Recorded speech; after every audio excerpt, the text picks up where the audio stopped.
Hello दोस्तों। आज हम एक ऐसी मूवी की कहानी लेकर आए हैं जिसमें हॉरर, ड्रामा, रोमांस और इंतकाम सब कुछ भरपूर अंदाज में मौजूद है।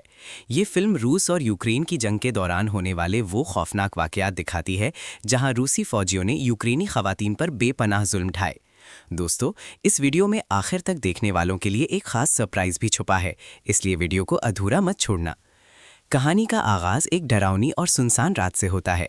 एक घने जंगल में एक जख्मी औरत जान बचाने के लिए बदहवासी के आलम में दौड़ रही होती है। उसके जिस्म पर गहरे जख्म हैं और खौफ उसके चेहरे से साफ झलक रहा होता है। भागते भागते वो एक पुराने घर के करीब पहुंचती है जहां सुल्फ रंग की प्रासरार रोशनी फैली होती है। वो कुछ समझ ही पाती कि अचानक एक स्याह साया नमूदार होता है और उस पर हमला कर देता है। वो प्रासरार वजूद खुद को आंद्रे के नाम से पुकारता है। अचानक वो औरत घबराकर नींद से जाग जाती है। ये सब एक भयानक ख्वाब था। उसका दिल जोर जोर से धड़क रहा होता है।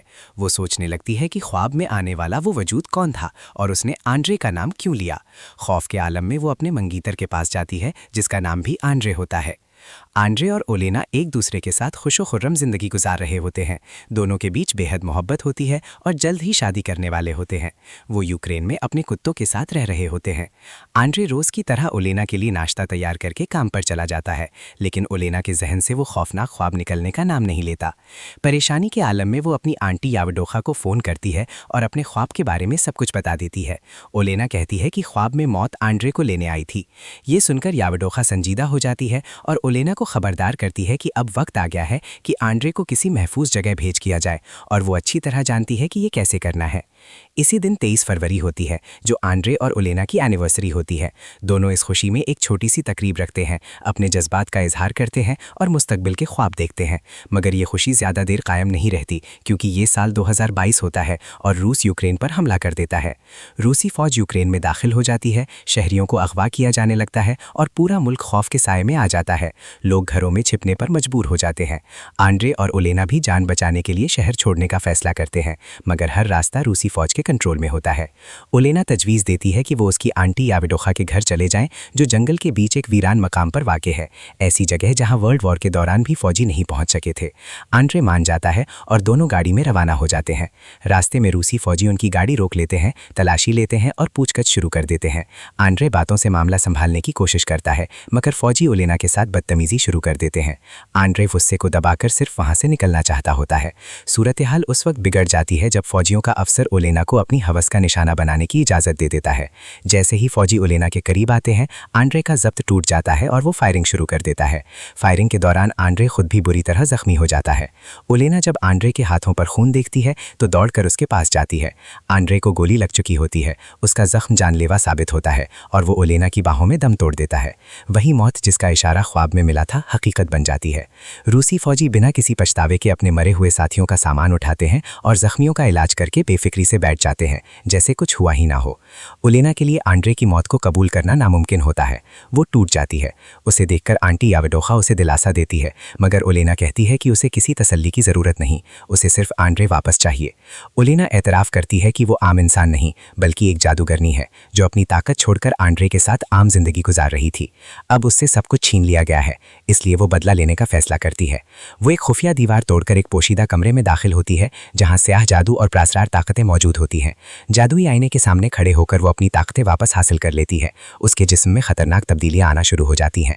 दूसरी तरफ रूसी फौजियों को खुराक की सप्लाई बंद होने की खबर मिलती है, जिस पर अफसर उन्हें इजाज़त दे देता है कि वो जैसे चाहें खाना हासिल करें, चाहे किसी को मारना ही क्यों ना पड़े।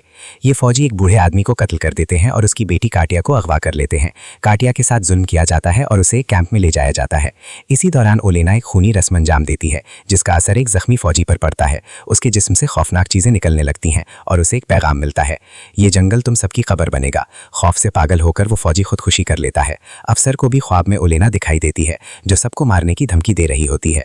डर के मारे वो काटिया को छोड़ने का हुक्म दे देता है।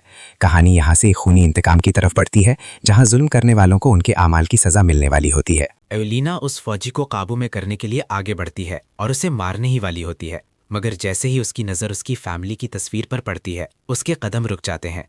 तस्वीर देखकर वो फौजी को छोड़ देती है। अब एवेलिना एक दूसरे सोल्जर को पैसों का लालच देती है। ज़मीन पर बिखरे हुए नोट देखकर वो फौजी लालच में आ जाता है और आहिस्ता आहिस्ता उसकी तरफ बढ़ने लगता है। अगली सुबह जब तमाम फौजी अपने फ़ोन चेक करते हैं तो सबको एक ही पैगाम मसूल होता है, तुम सबकी कब्र इसी जंगल में बनेगी। ये पैगाम पढ़कर फौजियों के चेहरों का रंग उड़ जाता है, मगर चीफ उसे संजीदगी से नहीं लेता। वो भूत प्रेत और काली ताकतों पर यकीन नहीं करता और सबको ये कहकर खबरदार करता है कि ये दुश्मन की नफसियाती चाल हो सकती है। इसी दौरान एक फौजी सबको जंगल की एक जगह ले जाता है जहां दरख्तों से दर्जनों वूडू डॉल्स लटक रही होती हैं। आगे जाकर वो अपने ही एक साथी को दरख्त से बंधा हुआ देखते हैं। उसके बाल नोचे जा चुके होते हैं, होंठ सिले होते हैं और पेट फटा हुआ होता है। ये मंजर देखकर सबके रोंगटे खड़े हो जाते हैं। जैसे ही एक फौजी उसे बचाने के लिए आगे बढ़ता है, अचानक वो बंधा हुआ फौजी जोरदार धमाके के साथ फट जाता है। दरअसल वहां पहले से बॉम्ब ट्रैप लगा हुआ होता है।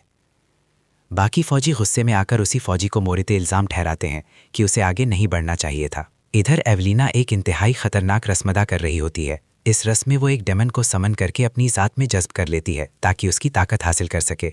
इसी दौरान याओडोखा जब घर से बाहर निकलती है तो आसमान से मरी हुई चिड़ियों की बारिश होते देखती है। ये मंजर देखकर वो फौरन एवलीना के पास पहुंचती है। एवलीना को देखते ही याओडोखा समझ जाती है कि वो इंतकाम की हद से बहुत आगे जा चुकी है। वो उसे खबरदार करती है कि अगर उसने ये सब ना रोका तो उसका अंजाम खुद उसके लिए भी खतरनाक होगा, मगर एवलीना किसी की बात सुनने को तैयार नहीं होती। वो कहती है कि उसे अपनी जान की कोई परवाह नहीं, वो बदला लेने के लिए हर हद पार करेगी। याओडोखा उसे याद दिलाती है कि उसी ने उसे नई जिंदगी दी थी, मगर एवलीना मुकम्मल तौर पर अंधी हो चुकी होती है। इसी दौरान वही फौजी जिसे फैमिली की तस्वीर मिली थी दोबारा दिखाई देता है। तस्वीर में उसकी बीवी और बेटा खून में लथपथ नजर आते हैं। दरअसल एवलीना ने उन्हें मारकर इसी तस्वीर के जरिए उस पर जादुई अमन किया होता है। ये देखकर फौजी पागल हो जाता है और घर जाने की जिद करने लगता है, मगर चीफ इजाजत नहीं देता। मजबूर होकर वो टैंक लेकर खुद ही निकल पड़ता है। रास्ते में एवलीना उसके साथ जहनी खेल खेलती है। अपने वहम में आकर वो फौजी टैंक से अपने ही 2 साथियों को कुचल देता है। गुस्से में आकर बाकी फौजी उसे बुरी तरह मारने लगते हैं। हालांकि वो सब कुछ समझाने की कोशिश करता है। अचानक कैंप पर बमबारी आ जाती है। जान बचाने के लिए सब इधर उधर भागते हैं। एक फौजी जंगल की तरफ निकल जाता है, वही फौजी जिसने उस बेगुनाह बूढ़ी औरत को गोली मारी थी। जंगल में उसे एवलीना की साइकिल दिखाई देती है और फिर उसकी रूह उसे खौफजदा करने लगती है। जान बचाने के लिए वो भागता है, मगर सामने चीफ आ जाता है। चीफ उसके माथे पर निशान बनाते हुए कहता है कि उसकी मौत का वक्त आ चुका है।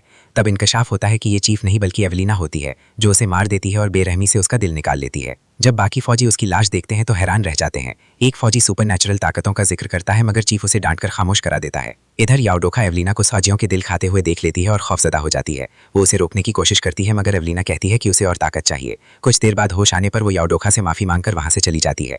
याओडोखा अब समझ जाती है कि एवलीना आहिस्ता आहिस्ता एक खतरनाक चुड़ैल बनती जा रही है।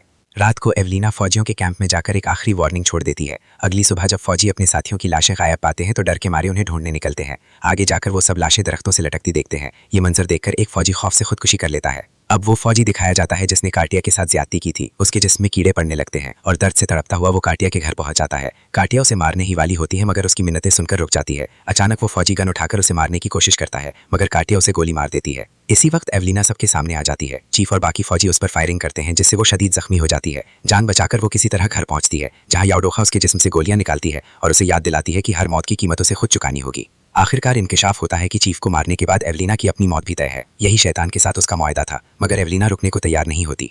आखिर में चीफ एवलीना को काबू कर लेता है और उसके साथ ज्यादती करने लगता है, मगर तब दिखाया जाता है कि जिस पर वो जुल्म कर रहा है वो उसका अपना फौजी होता है। ये सब एवलीना का मायाजाल होता है। एवलीना चीफ को मारने ही वाली होती है कि याओडोखा आकर बताती है कि एवलीना के पेट में अंडे का बच्चा है। अगर चीफ मर गया तो बच्चा भी मर जाएगा। ये सुनकर एवलीना रुक जाती है, खास तौर पर जब वो अपने कुत्ते को देखती है जो अंडे की याद दिलाता है। आखिरकार याओडोखा एक और मंसूबा बनाती है। चीफ पागल साबित करके जेल भिजवा दिया जाता है। कुछ वक्त बाद दिखाया जाता है कि एवलीना एक बच्चे को जन्म देती है और नई जिंदगी की शुरुआत करती है। उसका बदला भी मुकम्मल हो चुका होता है। इसी के साथ ये खौफनाक मगर जज्बाती कहानी खत्म हो जाती है।